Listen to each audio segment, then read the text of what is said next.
A lo largo de la historia, la Iglesia Católica ocultó asesinatos, estafas y sucesos aterradores. Desde el emperador Constantino hasta el Papa Francisco, Alejandría, Constantinopla, Cirene, Atenas, Lombardía y Roma son algunos de los escenarios en donde transcurren estas historias.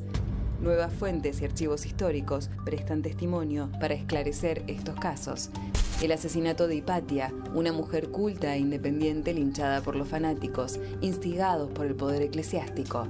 El periodo llamado pornocracia, en el que los asuntos se resolvían con favores sexuales. Asoman Maquiavelo, Leonardo da Vinci, Giordano Bruno, y se busca saber qué hay detrás de la repentina y jamás investigada muerte de Juan Pablo I, enfrentado a la masonería y a la corrupción. La desaparición de Manuela Orlandi, que une el atentado de Juan Pablo II. A lo largo de la historia, la Iglesia Católica ocultó asesinatos, estafas. Bueno, un libro sorprendente y vamos a estar hablando con un periodista, escritor muy reconocido de la República Argentina, con Ricardo Canaletti, acerca de este libro que se está presentando hoy en la República Argentina, que tiene que ver con crímenes sorprendentes en el Vaticano. Así es. La verdad que sí. Y sorprendente cómo suena este libro, ¿no? Y todo lo que escuchábamos en el video de introducción, de presentación. Todas estas ligaduras, ¿no?, que hay a través de todos estos personajes que todos tenemos en nuestro inconsciente, de alguna u otra forma, ¿no? Un mundo para conocerlo. Tenemos a Ricardo Canaletti, le damos la bienvenida, las muy buenas tardes y gracias por compartir tu tiempo con nosotros. Ricardo, ¿cómo estás? Bienvenido, Ricardo. Hola, muy bien. Muchas gracias. Gracias por la invitación. Gracias por este momento con ustedes. Bueno, hoy es el día, ¿no?, de la presentación de tu nuevo libro. Sí. Hoy sale a la venta Crímenes Sorprendentes en el Vaticano. Así que, bueno, un trabajo de todo el año 2020, se ve reflejado ahora en las librerías y, bueno, vamos a ver la repercusión que tiene. ¿Cómo te nació la idea de empezar a investigar estos crímenes, ¿no?, con estos personajes que son antagónicos, súper jugosos? Sí, bueno, a ver, todo comienza con uno de las últimas historias, que es la de Emanuela Orlandi.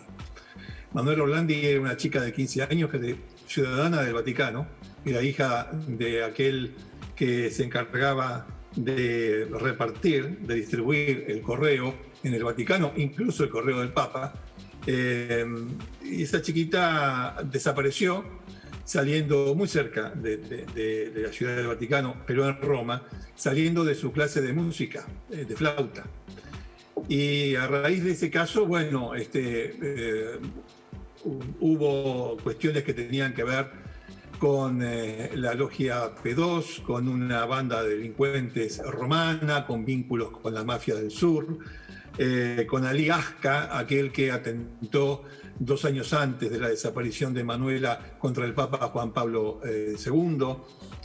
Y bueno, toda una historia que transcurre durante muchos años, se podría decir que todavía no terminó, y que hasta tiene al Papa Francisco como, no digo protagonista, pero bueno, ha tenido una intervención.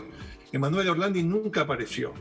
Se la ha buscado en tumbas hasta de delincuentes, pero de delincuentes que están enterrados en el Vaticano o en iglesias consagradas, al lado de cardenales. ¿Cómo es posible que el jefe de una banda haya sido enterrado al lado de cardenales? Bueno, en parte por el pago de $450.000 para que ello ocurriera. Y allí se la buscó junto con los huesos del delincuente, se la buscó junto con los restos de 2 princesas alemanas que están enterradas en el cementerio teutónico del Vaticano.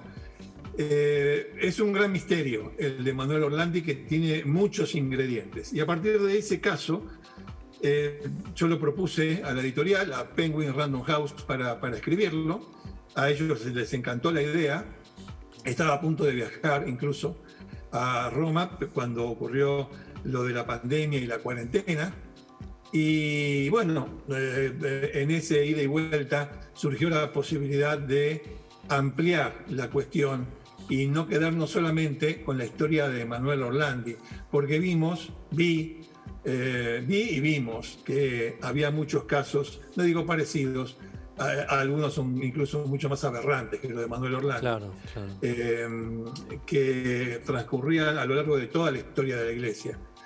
Y bueno, pudimos documentar, pudimos informarnos de 13, que son los que conforman el libro. Bien. Aquello de la repentina y jamás investigada muerte de Pablo I también, ¿no? Además, sí. Digamos que de los más recientes en el tiempo, el de Juan Pablo I, sí. No se investigó, no se hizo autopsia, se ocultó mucho, se dio una versión que después fue desmentida por los testigos que estaban muy apretados, muy condicionados, por decirlo mejor, por las autoridades eclesiásticas, y estoy hablando desde la monja que le servía el té y le hacía el desayuno, hasta sus secretarios. Bueno, sí, está el tema de Juan Pablo II, que se relaciona a su vez con el Banco Ambrosiano. El Banco Ambrosiano, que era un banco, sostenido, amparado por la Iglesia, por el Instituto IOR, que estaba presidido en aquel entonces por el cardenal Paul Marcinkus, un cardenal de Chicago, un hombre muy bueno con los puños y muy malo con el intelecto, pero que a Pablo VI le convenía por sus puños más que por su intelecto. Claro. Y quedó con el tiempo, y también fue funcionario del Vaticano en la época de Juan Pablo I. Lo que pasa es que Juan Pablo I sabía que pertenecía a la masonería, sabía que pertenecía a la logia P2, y estaba convencido, y quería hacerlo, de eliminar todos esos rastros de corrupción en el Vaticano. Y en ese momento, cuando lo comenzaba a hacer, es que se produce su extraña muerte. Es uno de los casos, junto con el de Manuel Orlandi de la actualidad, pero también el libro termina con un triple crimen cometido casi en las puertas de la habitación papal. El crimen de 2 guardias suizos, nada menos que el jefe de la Guardia Suiza, Itzman, de un cabo de la Guardia Suiza y de la mujer del jefe de la Guardia Suiza. Los 3 aparecen muertos en la habitación del jefe de la Guardia Suiza a tiros. También se ocultó, no se investigó, se sobreseyó en los tribunales eclesiásticos rápidamente, cuando quedaron infinidad de dudas, tantas dudas que la madre del cabo todavía aún reclama justicia a través de una abogada para que se reabra el caso. Así que bueno, hablé de los últimos, más o menos se pueden llegar a conocer, alguien los pudo haber seguido, pero en verdad el libro arranca en el año 400 después de Cristo. Claro. Y hace un recorrido, bueno, obviamente es una selección arbitraria, como lo es en el periodismo, como lo es en la literatura, de estos 13 casos. Ricardo, asoman también Maquiavelo, Da Vinci, Bruno. Sí. Bueno, en realidad, a mí me da, la última vez que fui a Roma, hace un par de años, me dio una sensación muy fea en Campo dei Fiori ver la estatua de Giordano Bruno, sucia, rodeada de pibes, de chicos y de grandes, que lo único que le importaba era comer un pedazo de pizza a los pies de la estatua de Giordano. No sé, me dio una sensación muy fea, teniendo en cuenta la historia de Giordano Bruno. Quemado en la hoguera, en ese mismo lugar, en el lugar donde hoy se levanta, en Campo dei Fiori, donde hoy se levanta su estatua. Es una historia apasionante que tiene que ver con un hombre de un espíritu inquieto que ponía en duda algunas de las enseñanzas de la Iglesia. Y acerca de los otros personajes, bueno, hay que olvidarse que hubo un papa que tuvo 6 hijos. Claro. Que fue Alejandro VI, el Papa Borgia.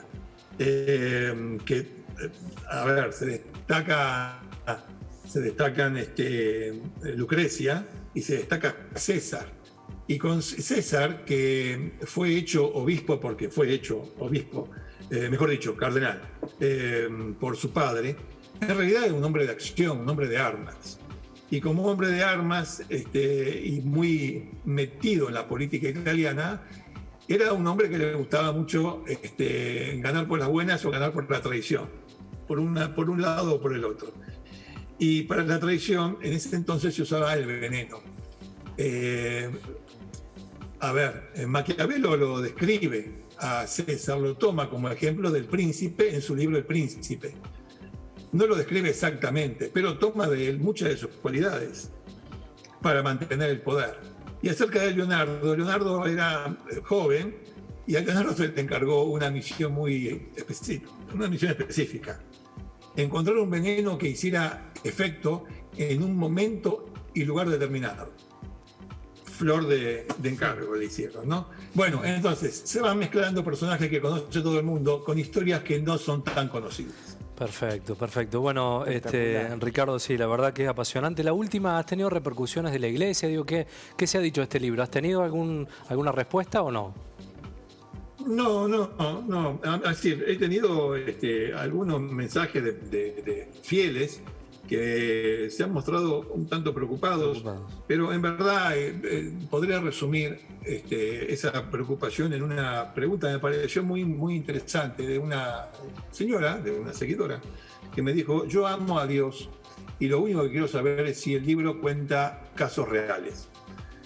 Les contesto a todos lo que le contesté a la señora. Evidentemente el libro cuenta casos reales. No creo que conmueva la fe de nadie, pero sí, cuenta casos reales. Bien. Y algunos de ellos, los que están en el principio, tienen que ver un poco con la doctrina de la Iglesia. Claro. Pero el que cree, seguro. Más allá del libro. Totalmente. El libro cuenta crímenes cometidos o amparados u ocultados por la jerarquía eclesiástica desde hace casi 1800 años a esta parte. Bien. ¿Dónde lo conseguimos al libro, Ricardo? ¿En todas las librerías? El libro debe estar en todas las librerías ya. Sí. Hoy salió a la venta, así que se puede conseguir en las librerías y también en la página www.megustaleer.com.ar de Penguin Random House, editorial sudamericana. Allí, por ejemplo, pueden comprar el ebook del libro. Así que están todas las posibilidades, el libro de papel o el libro electrónico. Perfecto. Ricardo, gracias por tu tiempo. No, por favor, gracias a ustedes. Ricardo, un placer y muchos éxitos con este libro de Crímenes en el Vaticano. Saludos. Gracias.